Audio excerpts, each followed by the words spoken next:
În numele Tatălui și al Fiului și al Sfântului Duh. Amin. Iubiți credincioși, în această duminică avem mai întâi Evanghelia vindecării slugii sutașului și de asemenea tot în această duminică avem cinstirea Sfinților Părinți adunați la Sinodul al IV-lea Ecumenic de la Calcedon. Mai întâi câteva gânduri pe care le împărtășim în ceea ce îl privește pe sutașul care a venit la Mântuitorul Iisus Hristos după ce Evanghelia după Sfântul Apostol și Evanghelist Matei ne spune că a rostit predica de pe munte. Și ceea ce este deosebit este faptul că acest sutaș, acest centurion, deci avea 100 de ostași în subordine, vine la Mântuitorul Iisus Hristos doar să-i aducă la cunoștință. Adică nu-l roagă. Are atâta bună cuvință încât doar îi aduce la cunoștință Mântuitorului Iisus Hristos, așa încât Evanghelia spune, pe când intra Iisus în Capernaum, s-a apropiat de el un sutaș, zicând: Doamne, sluga mea zace în casă slăbănoc, cumplit chinuindu-se. Doar atât a spus. Și vedem în același timp, este primul ofițer roman pomenit în Sfânta Evanghelie că a venit la credința Mântuitorului Iisus Hristos. Ce observăm aici? Cu toate că, mai ales ofițerii romani, soldații romani, erau păgâni, totuși unii dintre ei au pătruns adevărul și viața Mântuitorului Hristos și au ajuns la credință mai repede decât cărturarii și fariseii, cei care spuneau că știu legea și proroci. Doamne, sluga mea zace în casă, slăbănoc, cumplit chinuindu-se, și doar aceste cuvinte rostite ne arată buna cuvință cu care el se apropie de Mântuitorul Iisus Hristos. Care este, de fapt, învățătura din această atitudine? Mai întâi, de obicei suntem obișnuiți ca cei care sunt superiorii noștri, nu? Să ne considere oarecum inferiori, dacă nu și mai rău. De data aceasta, sutașul vine la Mântuitorul Iisus Hristos cu mare durere în suflet, pentru că sluga, sau mai bine zis, soldatul care era în subordinea sa, slăbănoc și se chinuia cumplit. Și vine cu această dragoste, am putea spune, fie de părinte, fie de frate. Adică îl doare această suferință și în același timp arată credința în Mântuitorul Iisus Hristos în puterea sa vindecătoare. Mai mult decât atât, smerenia acestui sutaș este surprinzătoare pentru toți cei care l-au ascultat. Pentru că Mântuitorul Iisus Hristos nu ezită să spună: venind îl voi vindeca. Dar sutașul se smerește din nou și spune: Doamne, nu sunt vrednic să intri sub acoperământul meu, să intri în casa mea. Cu alte cuvinte, eu sunt păgân. Zi numai prin cuvânt și se va vindeca sluga mea. Și atunci Mântuitorul Iisus Hristos are această mirare. Adică, mai întâi, ce și-a fi spus sutașul? Eu sunt un închinător de la idol, un păcătos. Cum o să audă de mine și o să și vadă cu pătrunderea pe care o are lucrul acesta?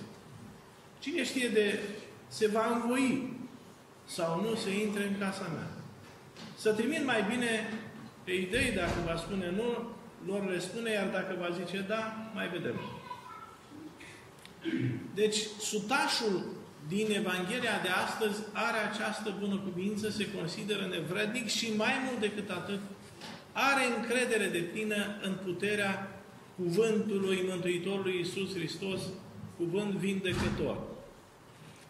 Și atunci, faptul că El spune nu sunt vrednic să intri sub acoperișul meu, arată o smerenie profundă și în același timp trezește admirația Mântuitorului Iisus Hristos și spune Sfânta Evanghelie, auzind acestea, Iisus s-a minunat și a zis celor care veneau după El, adevărat zic vouă, nici în Israel n-am găsit atâta credință. Și aici ne spune Sfântul Nicolae Velimirovici, tălcuind această Sfântă Evanghelie. Dar de ce se minunează Hristos dacă știe dinainte ce va spune sutașul? Doar El a chemat acest răspuns când a spus, venind îl voi vindeca. De ce se mai miră acum? Se minunează spre învățătura celor care sunt cu El. Se minunează spre a le arăta ce este de minune în lumea aceasta. Se minunează de credința cea mare a acestui om, ca să învețe pe următorii săi să se minuneze și ei de credința lui cea mare. Într-adevăr, nimic pe lume nu-i mai de mirare decât credința puternică a unui om. Repet, nimic pe lume nu-i mai de mirare decât credința puternică a unui om. Și vă amintiți admirațiile Domnului, cum ar spune Părintele Nicolae Stein.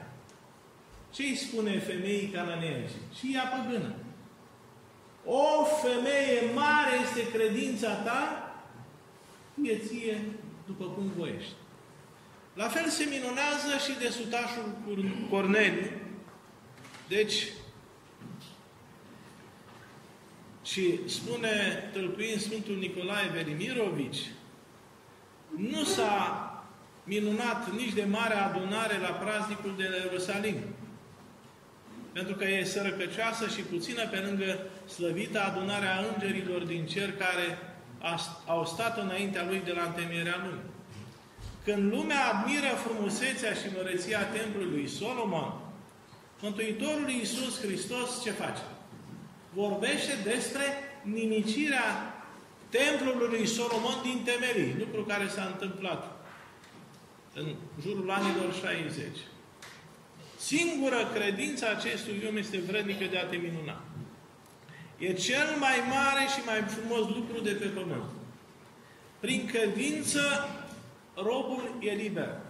Năimitul se face fiul al lui Dumnezeu și muritorul dobândește viață veșnică.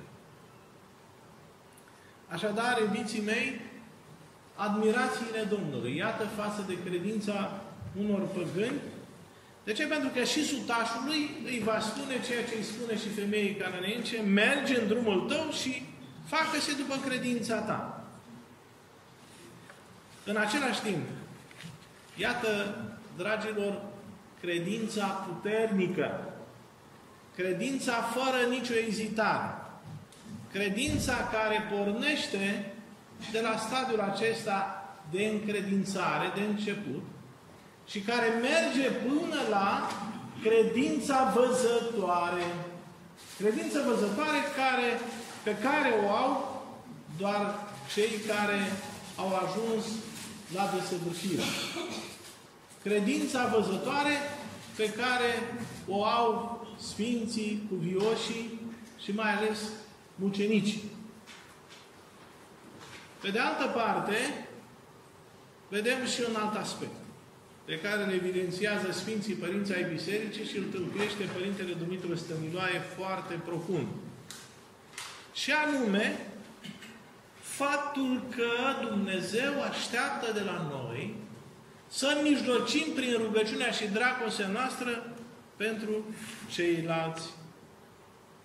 Deci, de cele mai multe ori, credinciosul nu se roagă numai pentru sine, ci și pentru alții, așa cum a făcut și sutașul din Evanghelia de astăzi. Deci, chiar atunci când se roagă pentru sine, se roagă să fie folositor altora. La rândul ei, grija pentru alții în rugăciunea lui, dragostea sa față de alții, dă un plus de putere celui care se roagă, face ca rugăciunea lui să fie și mai puternică și mai caldă. Și așa cum ne spune Sfântul Apostol Iacov, rugați-vă unul pentru altul, ca să vă vindecați, că multă putere are rugăciunea dreptului în lucrarea ei.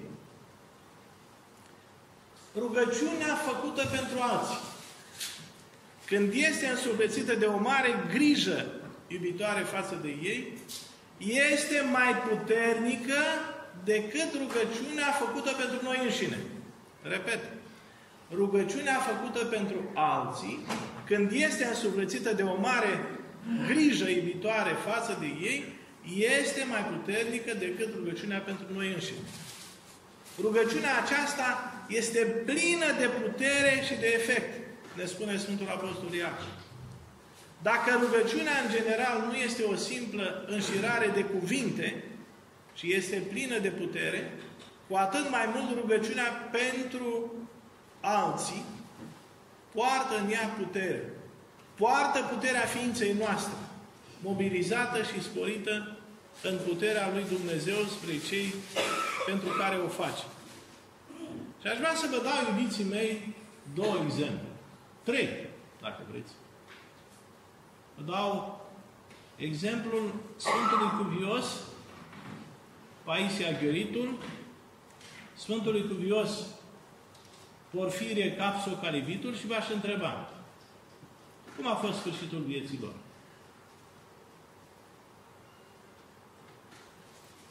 Ce boală au avut? Cancer. Știți cum au dobândit această boală? Rugându-se lui Dumnezeu să le dăruiască această boală, suferință, pentru că această boală este o mucenicie. Această boală este o mucenicie. La fel și Sfântul era Nectarie, ale cărui Sfinte moaște. Acești 3 sfinți au trecut prin această boală, dar mai ales Sfântul Cuvios Paisie Aghioritul și Sfântul Porfirie Capso-Calibitul, care au mărturisit că au cerut această boală. De ce credeți? Pentru a împreună pătimi cu toți cei care sunt bolnavi de ea. A împreună pătimi și a trece împreună. Ce vreți, dragoste mai mare decât aceasta? Așadar, iubiții mei, această rugăciune pentru ceilalți este, de fapt, cheia noastră pentru a ajuta chiar și pe cei care nu vor să fie ajutați.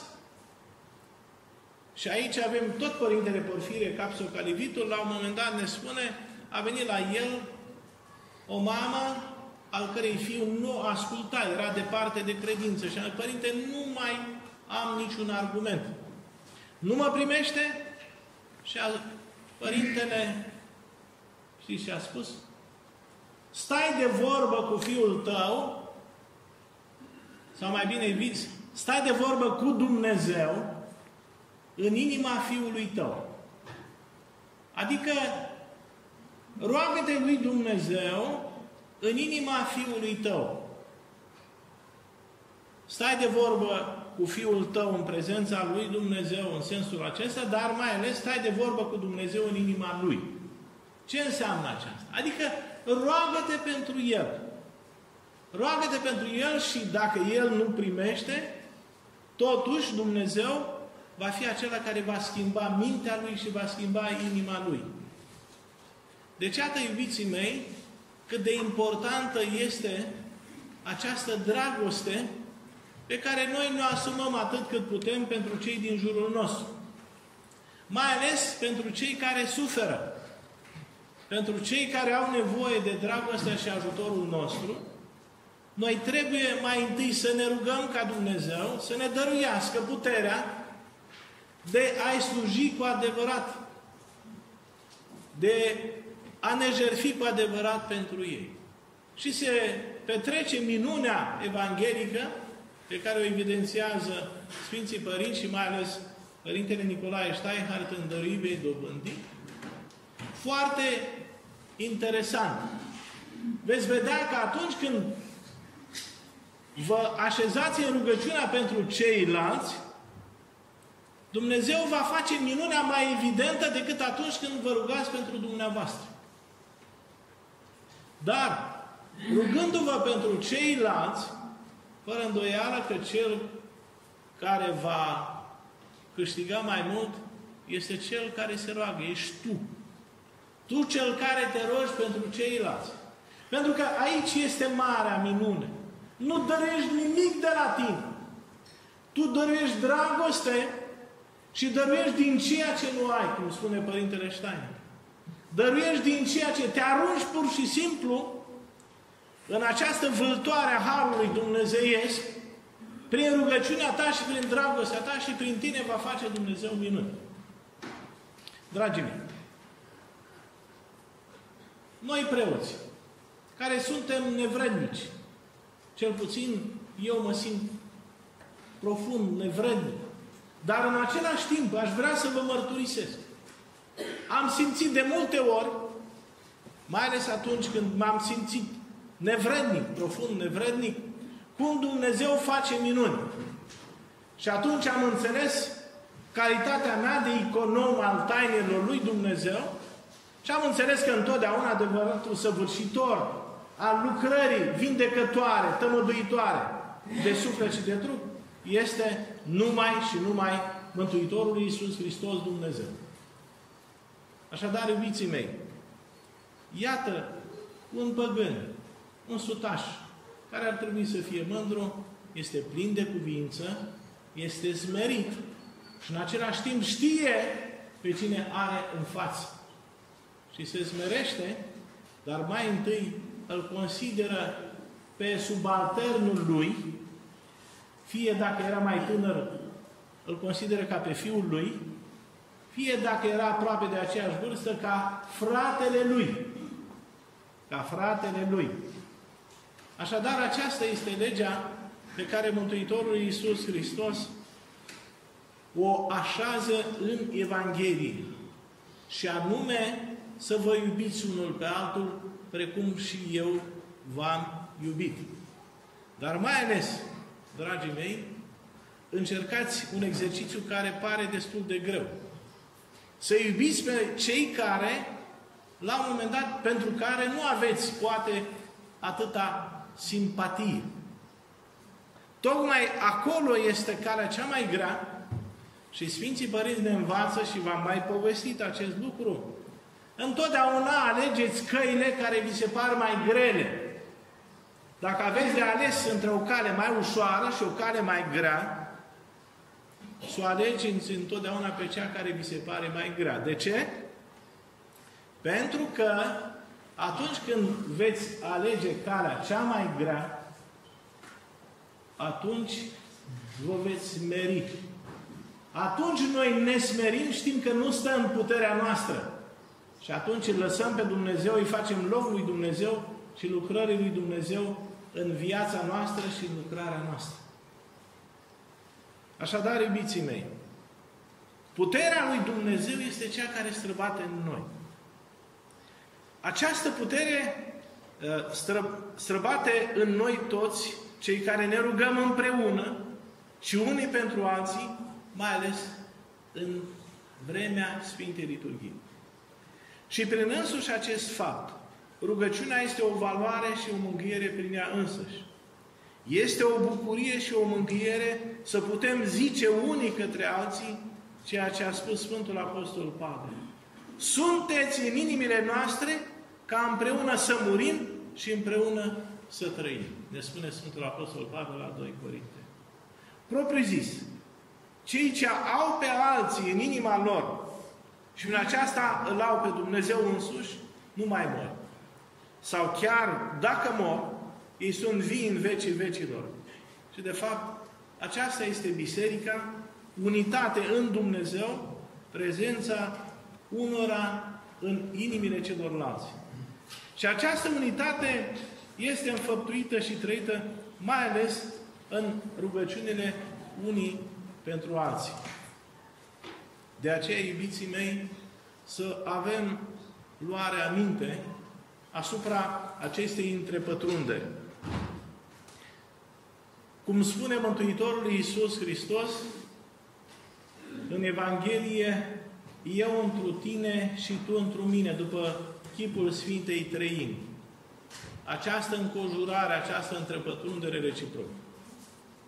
Și acum un ultim gând despre Sinodul al IV-lea Ecumenic. Care ar fi sinteza?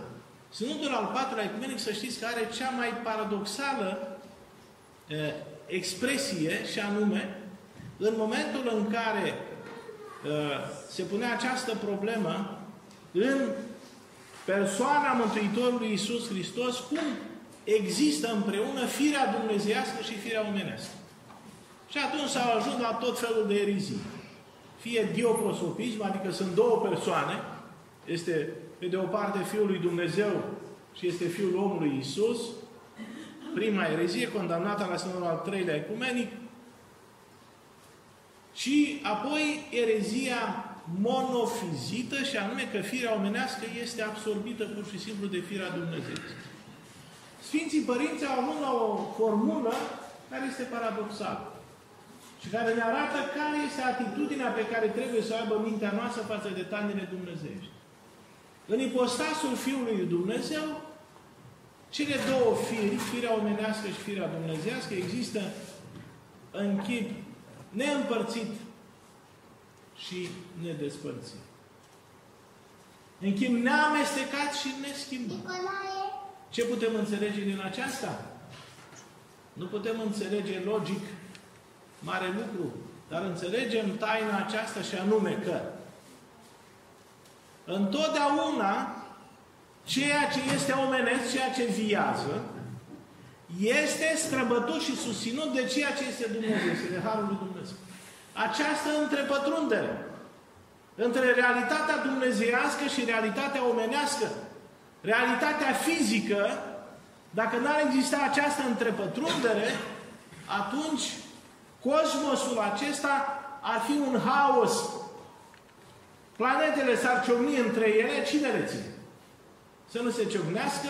Mai sunt din când în când, apar la știri că nu știu ce meteorit și așa se apropie de Pământ, că s-ar putea și așa mai departe. Nu. Puterea lui Dumnezeu este cea care le ține și în același timp firea aceasta omenească este susținută de Harul Dumnezeiesc. Adică persoana umană, suflet și trup, este ținută de Harul Dumnezeiesc. Iar pornind de la aceasta ne arată că nu există o lume naturală, după aceea există lumea supranaturală. Că noi gândim așa, adică pe etaje. Dumnezeu este în transcendența Lui, noi ne aflăm aici, în imanent, natural și supranatural și așa mai departe. Nu. Realitatea aceasta în care pulsează, vedeți, pământul, mineralul care este străbătut de puterea de viață dătătoare, plantele care se hrănesc și animalele și așa mai departe. Deci, iată, totul pulsează de forța vieții. Mai mult decât atât, Părintele Stăniloae, vă spuneam altădată, merge și spune, nu există materie care bătrână, ci bătrânețea este dată de slăbirea treptată a legăturii dintre cine? Dintre suflet și trup, până la desfacerea care înseamnă, pe care noi o numim moarte. Așadar, există această întrepătrundere și totul este natural întrucât este în sânul supranatural. Nu există viață și ființă în afara harului dumnezeiesc. Oricând ni s-ar părea nouă de paradoxal. Fără această întrepătrundere, noi nu am putea înțelege viața, ființele și taina vieții. Și iată, iubiții mei, cum ne spune Sfântul Apostol Pavel, întotdeauna cele văzute sunt întemeiate pe cele nevăzute. Adică pe tainele dumnezeiești ale rațiunilor dumnezeiești necreate, prin care noi începem să vedem ce a vrut Dumnezeu cu noi când ne-a chemat la viață. Ce vrea Dumnezeu cu noi când suntem încercați. Ce vrea Dumnezeu cu noi când suntem în suferință. Când intrăm într-o angoasă existențială căreia nu-i mai dăm de capăt. Toate acestea, trebuie să știm un lucru esențial, sunt îngăduite de Dumnezeu. Sunt îngăduite de Dumnezeu, chiar dacă nu El este Cel care săvârșește răul, ci vicleanul, dar în același timp există un liman. Există un capăt al răului și de acolo, așa cum spun Sfinții Părinți, începem să vedem și să ne ajute Dumnezeu să vedem prin credință această lucrare a Duhului Sfânt. Această lucrătoare a tainei vieții celei veșnice pentru care noi ne pregătim încă din această viață. Așadar, iubiții mei, iată cât de mult s-au rugat Sfinții Părinți ai Bisericii și v-am dat cele 3 exemple. Sfântul Paisie Aghioritul, Sfântul Porfirie Capso-Calibitul și Sfântul Nectarie, care au trecut prin această cumplită boală și, ca urmare, de ce au trecut? Pentru că au cerut-o. Au cerut-o ca împreună pătimire. Câtă dragoste trebuie să ai ca să ceri lui Dumnezeu să treci prin boala aproapelui. Câtă dragoste a avut sutașul înțelegând chinul cumplit al unui subaltern pe care putea să le repudieze foarte ușor. Până la urmă, ești bolnav, la o parte. Nu-i nimic, te înlocuim. Așa cum societatea, așa zisa, că nu-i societate, lumea în care trăim, vedeți, foarte ușor îi tratează pe oameni aruncându-i în coșul istoriei. Ceea ce noi trăim astăzi, și noi asta trebuie să fiți conștienți în calitate de creștini, și noi preoții, noi trebuie să oferim lumii o atmosferă de normalitate într-o anormalitate care se propune. De la forurile internaționale, vedeți acum în raportul acesta Matis, sau cum se mai numește, nu trebuie să mai spunem tată, nu trebuie să mai spunem mamă, mai mult decât atât, bărbații pot să nască și ei și așa mai departe. Deci noi trăim într-o anormalitate cruntă, dar în același timp, din păcate, și noi creștinii ne complacem în aceasta. Adică suntem asemenea struțului care își bagă capul în nisip și care nu vrea să vadă realitatea. Realitatea este aceasta. Este o realitate a luptei și a războiului nevăzut. Mai întâi cu noi înșine și a discernământului duhovnicesc pe care trebuie să-l avem. Pentru că, vedeți, creștini vaccinați și nevaccinați nu trebuie să-și pună problema că ei sunt 2 categorii separate. Sunt 2 categorii învrăjbite. Nu. Pentru că numai diavolul poate să semene o asemenea dihonie și asemenea ură între 2 categorii de oameni care până la urmă trebuie să slujească aceluiași Dumnezeu. Așadar, iubiții mei, trebuie să ne rugăm, mai ales acum unii pentru alții. Trebuie să fim, așa cum spune Părintele Dumitru Stăniloae, cu inima în inima celuilalt. Trebuie să avem această conștiință a responsabilității față de celălalt și să ne rugăm, dă-ne, Doamne, Duhul rugăciunii comuniunii în toată vremea, ca odată cu aceasta să avem unirea cu Tine și cu ceilalți. Să avem viața care nu se sfârșește.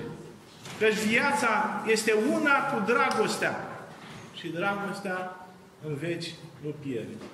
Dă-ne să te lăudăm cu o gură și o inimă, adică în deplina comuniune a dragostei neîncetate și veșnice. Amin.